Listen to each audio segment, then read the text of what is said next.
تک دور تھا اپنی روح کو بھیج دیا کرتا تھا۔ حضرات گرامی یہاں آپ کو غور کرنا ہے، حضرت سید احمد کبیر رفاعی نے حضور کی بارگاہ میں ایک بہت بڑی فرمائش رکھ دی۔ ایک تو وہ بات ہے کہ صحابہ کرام حضور کی ظاہری حیاتی میں حضور کی ابتدا میں نمازیں پڑھتے تھے، حضور کا دیدار کرتے تھے، حضور کی دست بوسی کا ظاہری حیاتی میں شرف حاصل کرتے تھے، وہ ایک الگ بات تھی۔ لیکن آج حضور کے وصال باکمال کو ایک زمانہ گزر چکا ہے، اور حضور کے وصال باکمال کے عرصہ دراز کے بعد آج سید احمد کبیر رفاعی حضور کے مزار شریف پر حاضر میں ہیں، اور مزار شریف پر حاضر ہو کر ایک بہت بڑی فرمائش رکھ دی۔ کیا فرمائش رکھی؟ یا رسول اللہ علیہ السلام جب تک دور تھا اپنی روح کو بھیج دیا کرتا تھا تاکہ جسمانی نیابت کرے، جیسا کہ سرکار اعلیٰ حضرت عظیم البرکت امام عشق محبت سیدنا امام محمد رضا خان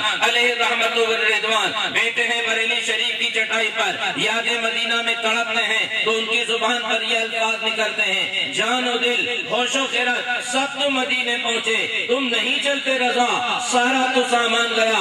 اسی انداز سے جب سید احمد کبیر رفاعی رضی اللہ تعالیٰ عنہ حضور کی بارگاہ بے کس پناہ میں حاضر ہوئے ہیں، عرض کرتے ہیں یا رسول اللہ علیہ السلام جب تک دور تھا اپنی روح کو بھیج دیا کرتا تھا تاکہ جسمانی نیابت کرے، لیکن میرے آقا آج جسم کے ساتھ آیا ہوں، ماں جسم کے آیا ہوں، اور سید احمد کبیر رفاعی آپ کے مزار پر آیا ہے، لیکن آپ کا ہاتھ چومنے کے لیے آیا ہے، آپ کے مزار پر آیا ہے، آپ کی دست بوسی کا شرف حاصل کرنے کے لیے آیا ہے۔ حضرات گرامی یہ سن 555 کا واقعہ میں تمہارے سامنے پیش کر رہا ہوں، اور اس زمانے میں حضور کے مزار شریف کے سامنے در و دیوار کا تعمیری کام نہیں ہوا تھا، اور علامہ جلال الدین سیوطی رحمت اللہ تعالیٰ علیہ فرماتے ہیں کہ جس وقت سید احمد کبیر رفاعی رضی اللہ تعالیٰ عنہ نے حضور کے مزار شریف پر حاضر ہو کر ہاتھ چومنے کی فرمائش کی، اس وقت 90,000 آدمی کا مجمع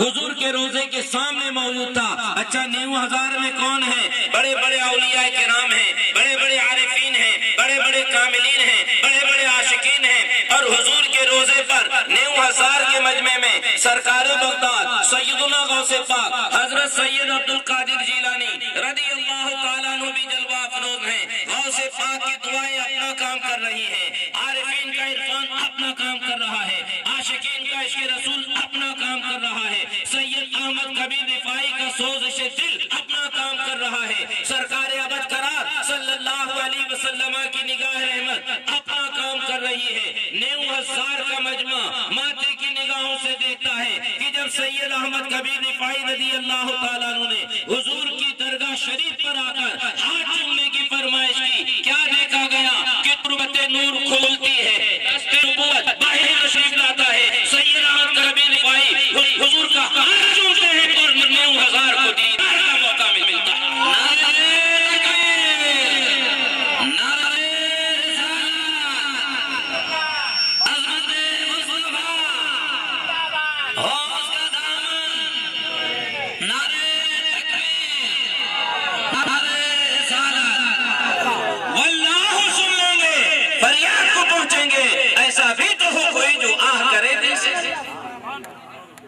کہاں ہیں وہ بے ایمان لوگ؟ میرے آقا مولا صلی اللہ علیہ وسلم کے وصال باکمال کے بعد زندہ و حیات ہونے کا انکار کرتا ہے۔ سید احمد کبیر رفاعی کا تڑپنا، کامل یقین کے ساتھ ہدیہ سلام پیش کرنا، سرکار کا ان کی التجا کو قبول کرنا، تربت نور کا کھلنا، دست انور کا باہر تشریف لانا، سید احمد کبیر کا حضور کے دست انور کو بوسہ دینا، غوث اعظم دستگیر کا وہاں جلوہ افروز ہونا، 90,000 کے مجمع کا اس نورانی منظر کا دیدار کرنا، اس بات کی بین دلیل ہے کہ ہمارے آقا مزار شریف میں زندہ و حیات النبی کر کے بھیجا خدا نے کہ مردہ دلوں کو جلائے محمد۔ ہم حضور کی بارگاہ میں ہدیہ سلام عرض کرتے ہیں، ہمارے آقا ہمارے سلاموں کا جواب دے رہے ہیں۔ ارے تجھے بھی دیکھ رہے ہیں، مجھے بھی دیکھ رہے ہیں، جکو کی سرزمین پر کون بیان کر رہا ہے، کون بیان سن رہا ہے، ذکر رسول سن کے لوگوں کی دلوں پر کیسے اثرات مرتب ہوتے ہیں، میرے آقا کو سب معلوم۔ آؤ آخری بات پیش کر کے بیان ختم کروں، اس لیے کہ ہمارے مہمان خصوصی مولانا علی صاحب نقشبندی، ان کا خطاب نایاب بھی ہم کو سننا ہے، لیکن آؤ جن بزرگ کے یہ مرید ہیں، نقشبندیہ سلسلے کے کامل بزرگ حضرت عثمان شاہ بابا، یہ ان کے پیر و مرشد ہیں، اور جب جوناگڑھ میں 20 برسوں سے زیادہ عرصہ ہوا وہ تشریف لائے تھے بیلیم جماعت خانے کے ادگھاٹن پر۔ میرا شروع جوانی کا دور تھا اور ان کی حاضری میں میں نے ایک خطاب پیش کیا تھا، اور جب میں نے ان کی حاضری میں ایک خطاب پیش کیا اور ذکر صدیق عتیق پیش کیا، چونکہ اس سلسلے کے وہ بزرگ تھے، وہ اپنی مسند سے اٹھے، اللہ اکبر کبیرہ کا انہوں نے نعرہ لگایا۔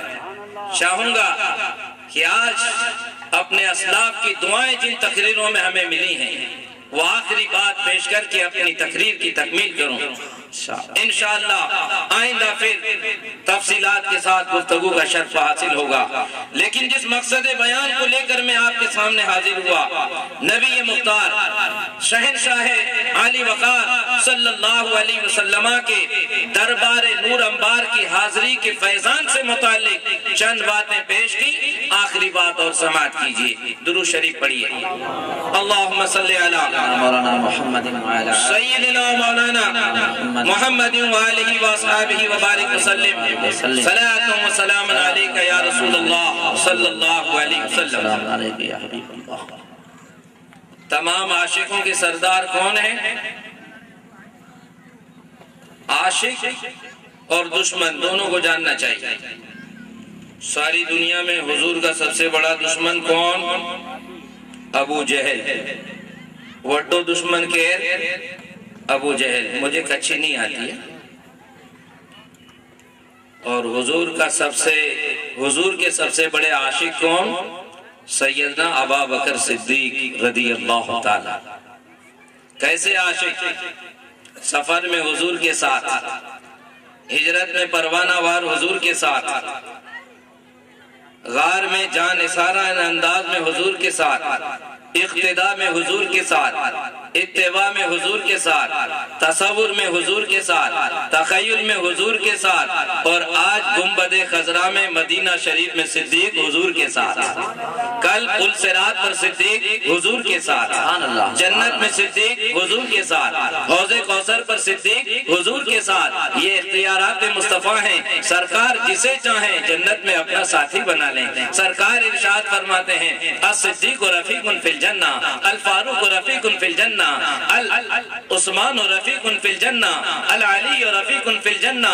صدیق جنت میں میرے ساتھی ہیں، اور عمر جنت میں میرے ساتھی ہیں، عثمان جنت میں میرے ساتھی ہیں، علی جنت میں میرے ساتھی ہیں۔ ربیعہ بن کعب نے حضور کو وضو کروایا، سرکار ان پہ خوش ہو گئے، دریا رحمت جوش میں آیا۔ ربیعہ مانگ کیا مانگتا ہے؟ جب دینے والا بے مثال ہے تو لینے والا بھی انمول ہے، تیرے میرے جیسا ہوتا تو کیا مانگتا؟ حضور روزی میں برکت جٹوا دیجیو، لیکن ربیعہ بن کعب نے روزی میں برکت کی دعا کی فرمائش نہیں کی، وہ تو ملنی ہی ملنی ہے، لیکن جب میرے آقا خوش ہو گئے فرمایا ربیعہ مانگ، کیا مانگتا ہے؟ ربیعہ عرض کرتے میرے آقا جنت میں آپ کا ساتھ مانگتا ہوں۔ سبحان اللہ، سبحان اللہ۔ ایک تجھے مانگ کر مانگ لیا سب کچھ، 100 سوالوں سے یہی ایک سوال اچھا ہے۔ میرے عزیز، اب یہ سیدنا صدیق اکبر عشق رسول میں زندگی گزار رہے ہیں، جب آپ کے دنیا سے رخصتی کا وقت آیا، میں اپنی تقریر کے آخری لمحات سے گزر رہا ہوں، توجہ فرمائیں اور جی لگائیں۔ سیدنا صدیق اکبر کے وصال با کمال کا وقت آیا، آپ نے مولا علی مشکل کشا حیدر کرار علی مرتضی کرم اللہ تعالی وجہ الکریم کو بلا کر وصیت کی، اے علی یہ میرا آخری مرض ہے، یہ مرض موت ہے، اب میں دنیا سے جانے والا ہوں۔ اس لیے کہ طبیب نے بڑے غور سے دیکھا تھا اور کہا تھا یہ مریض کسی کی محبت میں بیمار ہے، ان کو ان کے یار سے ملا دو۔ یہ جسمانی مرض نہیں، یہ مرض محبت ہے، مرض عشق ہے۔ عشق محبوب الہی کا معال اچھا ہے، جس کو ہو جائے میسر یہ خیال اچھا ہے۔ حافظ آیت قرآن رخ حضرت میں ہوں، ناصح ہو کہتے ہو کیا یہ بھی خیال اچھا ہے۔ سبھی عاشق ہیں نہیں عشق سے خالی کوئی، پر محمد کی محبت کا معال اچھا ہے۔ آپ لوگ مجھے دیکھیں، با کمال آدمی مانند اطلاع ہے، لیکن در حقیقت دین نبی ہی کا کمال اچھا ہے۔ نعت میں اس شہ کونین کی لکھی جو غزل خلق کہتی ہے، مخلص کا مقال اچھا ہے۔ سبحان اللہ، سبحان اللہ اکبر کبیرہ۔ سیدنا صدیق اکبر رضی اللہ تعالیٰ عنہ نے حضرت علی رضی اللہ تعالیٰ عنہ کو یہ وصیت فرمائی کہ یہ میرا مرض موت ہے، جب میرا انتقال ہو جائے تو اے علی تم اپنے ان مبارک ہاتھوں سے مجھے غسل دینا، اس لیے کہ ان ہاتھوں سے تم نے اللہ کے رسول کو غسل دیا، اور مجھے میرے ہی کپڑوں میں کفن دینا، پھر میرے جنازے کو تیار کر کے حضور کے مزار شریف کے سامنے لا کر رکھ دینا، اور اے علی حضور کے مزار پر انوار پر حاضر ہو کر ہدیہ سلام عرض کرنا، اور حضور کی بارگاہ بے کس پناہ میں التجا کرنا کہ یا رسول اللہ علیہ السلام، آپ کے عاشق ابو بکر صدیق آپ کے روضہ پاک کے سامنے حاضر ہیں، وہ اندر مدفون ہونے کی تمنا رکھتے ہیں، اگر حضور کے دربار سے اجازت ملے تو مجھے اندر مدفون کرنا، ورنہ جنت البقیع شریف قبرستان میں مدفون کر دینا۔ جس وقت عاشق صادق سیدنا ابو بکر صدیق رضی اللہ تعالیٰ عنہ کا وصال با کمال ہوا، حضرت علی شیر خدا نے اپنے ان مبارک ہاتھوں سے غسل دیا جن ہاتھوں سے اللہ کے رسول کو غسل دیا تھا، پھر آپ کے جنازے کو تیار کیا، سیدنا ابو بکر صدیق کے جنازے کو سنہری جالیوں کے سامنے روضہ طاہر کے سامنے رکھا گیا، اور اب جو ہے تاحت نگاہ مجمع ہے، اس لیے کہ عاشق صادق اپنے عاشق صادق محبوب حقیقی سے ملنے کے لیے تشریف لائے ہیں، بے شمار عشاقان محبوب کا مجمع ہے۔ صدیق اکبر کے جنازے کو رکھا گیا، اب حضرت علی شیر خدا مشکل کشا حیدر کرار علی مرتضی کرم اللہ تعالی وجہ الکریم عرض کرتے ہیں الصلاة والسلام علیکہ یا رسول اللہ، الصلاة والسلام علیکہ یا حبیب اللہ، الصلاة والسلام علیکہ یا نبی اللہ۔ ہدیہ سلام عرض کرنے کے بعد سیدنا ابو بکر صدیق رضی اللہ تعالی عنہ نے حضور کی بارگاہ بے کس پناہ میں یہ التجا گزاری، یا رسول اللہ علیہ السلام، آپ کے عاشق صادق صدیق عتیق آپ کے روضے کے سامنے حاضر ہیں، وہ آپ کے حجرہ شریف میں مدفون ہونے کی تمنا رکھتے ہیں، اگر اجازت ہو تو صدیق اکبر کو آپ کے حجرہ شریف میں مدفون کیا جائے۔ اللہ اکبر کبیرہ۔ جب حضرت علی نے ہدیہ سلام عرض کرنے کے بعد حضور کی بارگاہ بے کس پناہ میں صدیق عتیق کے لیے حجرہ طاہر میں مدفون ہونے کی التجا گزاری، کیا دیکھا گیا؟ جو میرے آقا کے روضے پر حاضر ہیں وہ سن رہے ہیں، زمین والے سن رہے ہیں، اور عرش والے سن رہے ہیں، فرش والے سن رہے ہیں، خلق خدا سن رہی ہے کہ جب عاشق صادق کو مزار پر انوار کے سامنے لا کر رکھا اور اندر مدفون ہونے کی اجازت طلب کی، کیا دیکھا گیا کہ حضور کے روضے کے بند دروازے بغیر کسی کے کھولے اپنے آپ خود بخود کھل گئے، اور حضور کے مزار شریف سے ایک پیاری آواز آئی، اور وہ آواز کیا تھی؟ ادخل الحبیب الی الحبیب فإن الحبیب الی الحبیب مشتاق۔ سبحان اللہ، سبحان اللہ۔ دوست کو دوست سے ملا دو، صدیق کو محمد سے ملا دو، حبیب کو محبوب سے ملا دو، یہ دونوں آپس میں ملنے کا شوق رکھتے ہیں۔ اللہ اکبر کبیرہ۔ سرکار کی مزار سے اجازت ملی، اب یہاں تک کا احوال تو تم نے سنا ہوگا، لیکن میرے عزیزوں اس کے بعد کی روایت ملفوظات اعلیٰ حضرت سے پتا چلتا ہے، اور وہ یہ ہے کہ جب اجازت ملی سیدنا ابو بکر صدیق رضی اللہ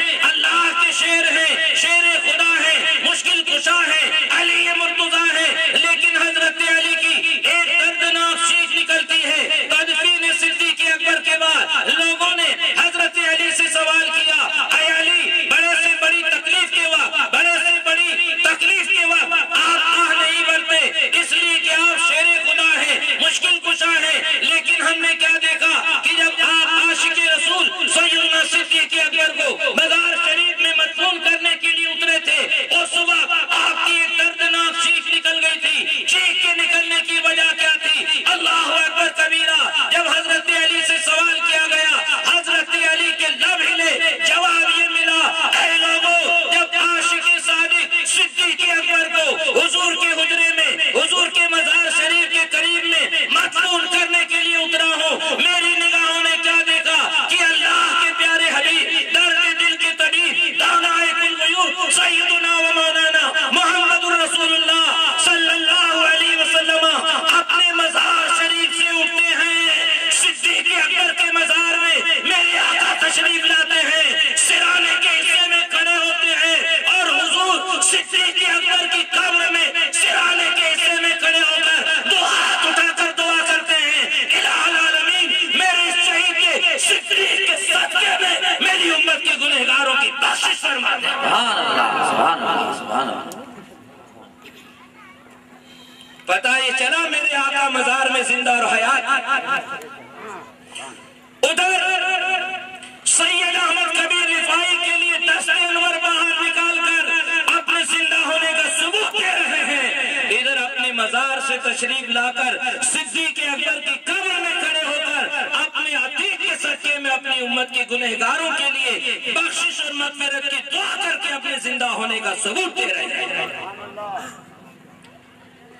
ان اللہ حرم علی الارض ان تاکل اجساد الانبیاء فنبی اللہ حی یرزق، اللہ نے زمین کو حرام کیا کہ وہ نبیوں کے جسموں کو خراب کرے، لہذا انبیاء اپنے مزاروں میں زندہ ہیں اور اللہ سے رزق پاتے ہیں۔ تو جب انبیاء زندہ ہیں تو امام الانبیاء بدرجہ اولا زندہ ہے۔ تو زندہ ہے واللہ، تو زندہ ہے واللہ، میری چشم عالم سے چھپ جانے والے، چمک تجھ سے پاتے ہیں سب پانے والے، میرا دل بھی چمکا دے چمکانے دے۔ اللہ تعالیٰ مجھے اور آپ کو ان بزرگوں کی محبت عطا فرمائے، ان آقائن اسلام کی محبت میں زندہ رکھے اور حضور کی محبت میں ہمیں موت عطا فرمائے۔ میں سو جاؤں یا مصطفیٰ کہتے کہتے، کھلے آنکھ صلی اللہ کہتے کہتے۔